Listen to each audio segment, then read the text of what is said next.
ഇപ്പൊ ഏറ്റവും കൂടുതലേ കാശുണ്ടാക്കാൻ പറ്റുന്ന പരിപാടി എന്താണെന്ന് അറിയാം നോക്കി. നമ്മൾ ആരും കള്ളക്കടത്ത് നടത്തുക അല്ലെങ്കിൽ സ്വർണ്ണം കടത്ത് നടത്തുക അതൊന്നുമില്ല. മതം വിറ്റിട്ട് ജീവിക്കുന്ന പരിപാടി. പെട്ടെന്ന് മാർക്കറ്റ് ചെയ്യാൻ പറ്റുന്ന ഒരു പരിപാടിയാണ് സംഭവം. AC കാറ്, AC റൂം എന്നൊക്കെ പറഞ്ഞില്ലേ, അതൊക്കെ പെട്ടെന്ന് നമ്മുടെ അടുത്ത് വരും. പടച്ചവനോടും ദൈവത്തോടൊക്കെ നേരിട്ട് ബന്ധമുള്ള ആൾക്കാരാണ് എന്ന് പറയുക. അതിനാണ് ഏറ്റവും കൂടുതൽ മാർക്കറ്റ്.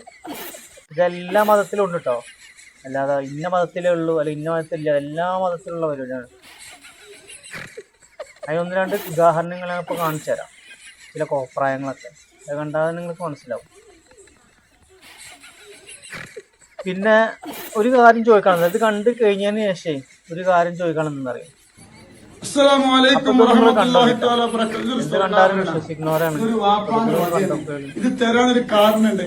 നിങ്ങൾ സ്ഥലം എവിടെ? നിങ്ങളിവിടെ വന്നിരുന്നോ? എന്തിനാ വന്ന്? സ്വർണം പോയി. എത്ര എന്തൊക്കെ പോയത്? മോതിരം. അപ്പൊ പോയിട്ട് എത്ര വർഷമായി? കഴിഞ്ഞ നവംബറില്. എത്ര നവംബർ ആകുമ്പോ? ഒരു കൊല്ലം. ഒരു കൊല്ലം. അപ്പൊ തങ്ങൾ എന്താ പറഞ്ഞു ഇവിടെ വന്നപ്പോ? കിട്ടുന്നത് എന്തെങ്ങനെ കിട്ടി?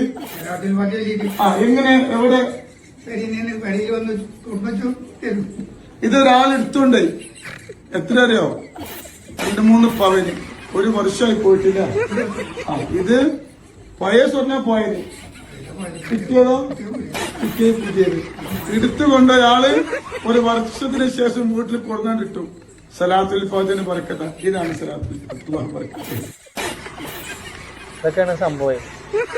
കാരണം പറയണ്ടെന്നറിയോ, ഇതിൽ കൂടുതലും ഈ സ്ത്രീകളാണ് പോയി പെടുന്നത്. എന്താ സംഭവം എന്ന് വെച്ചാല്, ഈ ഭർത്താക്കന്മാര് ഇങ്ങനെ പണിയെടുത്ത് കായ് ഉണ്ടാക്കുക, അവരെടുത്ത് കൊടുക്കുക. ഇവരായി കൊണ്ടുപോയിട്ട് ഭർത്താവിന് ജോലി, നല്ല ജോലി കിട്ടണം, ശമ്പളം കൂടുതൽ കിട്ടണം, ഭർത്താവിന് വേണ്ടിയിട്ടാണല്ലോ എന്നൊക്കെ പറഞ്ഞിട്ട് പോവുക. സ്വർണം കൊടുക്കുക, പൈസ വാരിക്കോരി കൊടുക്കുക. ഇതൊക്കെ ചെന്നിട്ട് പെടുന്ന സ്ത്രീകളാണ്. ആൾക്കാരെ പറ്റിക്കാൻ എളുപ്പമുള്ള പരിപാടി അത്, മനസ്സിലായിണ്ട? ചിലത് കണ്ടാണ്ട നമ്മൾ തിരിച്ചു മരിക്കും. അങ്ങനെ കുറെ ഐറ്റംസുകളുണ്ട്. ഈ ഒരു ഐറ്റംസ് കണ്ടു നോക്കിയാൽ ഏതാ വകുപ്പൊന്നും അറിയില്ല. മോഡലാണ്, മോഡൽ. ഇതേ മോഡൽ ഐറ്റംസാണ്.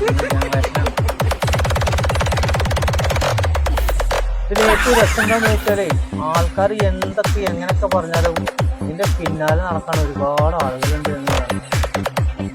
ഇനിയിപ്പോൾ അവര് ആട്ടുംകാട്ടം കൊടുത്തിട്ട് ഉണക്കമുന്തിരാന്ന് പറഞ്ഞാലും അവരായി തിരിച്ചിട്ട് തിന്നോളും. മനസ്സിലായില്ല? അത്രക്കുള്ള വിവരമാണ് ഇന്നേ വരെ. ഈ മന്ത്രവാദിയുടെ ഏതെങ്കിലും തങ്ങന്മാര് മുഴയക്കന്മാർ ഇതുമായി ബന്ധപ്പെട്ട് ജീവിക്കുന്ന തൊഴിലെടുക്കുന്ന ആൾക്കാരുടെ അടുത്ത് നിങ്ങൾ പോയിട്ട് ഇപ്പം ഇന്നൊരു ബുദ്ധിമുട്ടുണ്ട്, ചിലവർ വല്ല പനി ഉണ്ടായാൽ, കയ്യൊടിഞ്ഞാൽ, കാലൊടിഞ്ഞാൽ, വല്ല കച്ചവടം കുറഞ്ഞ ഇതിലൊക്കെ എന്തെങ്കിലും ഉണ്ടെങ്കിൽ നേരെ ഇവരുടെ അടുത്തേക്ക് ചെന്നിട്ട് ഇവർ ചെല്ലും.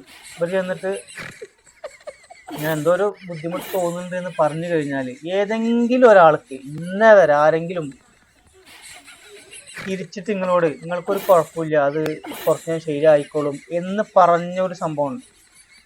ആരടുത്ത് ചെന്നാലും അവർ പറയും, ചെറിയൊരു പ്രശ്നമുണ്ട്, അത് നമുക്ക് ശരിയാക്കാം എന്നേ പറയുള്ളൂ. മനസ്സിലായിണ്ട? എന്നാലാണ് അവർക്ക് എന്തെങ്കിലും കിട്ടുള്ളൂ. അതിൻ്റെ മുകളിൽ കുറച്ച് പിഴിയാനും പറ്റും. കല്യാണമൊന്നും ശരിയാവണില്ല എന്ന് പറഞ്ഞിട്ട് ഒരാളെ കാണാൻ പോയി. എന്ത് പ്രശ്നമാണാവോന്ന് അറിയില്ല. കല്യാണം ഒന്നും അങ്ങോട്ട് ശരിയാവണില്ല. കുറേ അങ്ങോട്ട് ശരിയാവും, അവസാനം അങ്ങോട്ട് തട്ടിപ്പോവാണ്.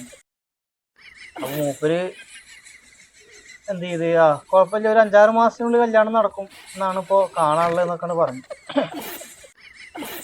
അങ്ങനെ പറഞ്ഞിട്ട് കല്യാണം ശരിയാവണില്ല. എത്ര പറഞ്ഞാലും കല്യാണം ശരിയാവണില്ല. ഇതിനൊരു തീരുമാനമുണ്ട്. അങ്ങനെ അവസാനം മൂപ്പരനെ കല്യാണം കഴിച്ചിട്ട് മൂപ്പര് കുടിക്കൊടുന്നു. സംഭവം പറഞ്ഞ് നടക്കണ്ടേ? അങ്ങനത്തെ ഒരു അവസ്ഥയാണ് നടക്കുന്നത്.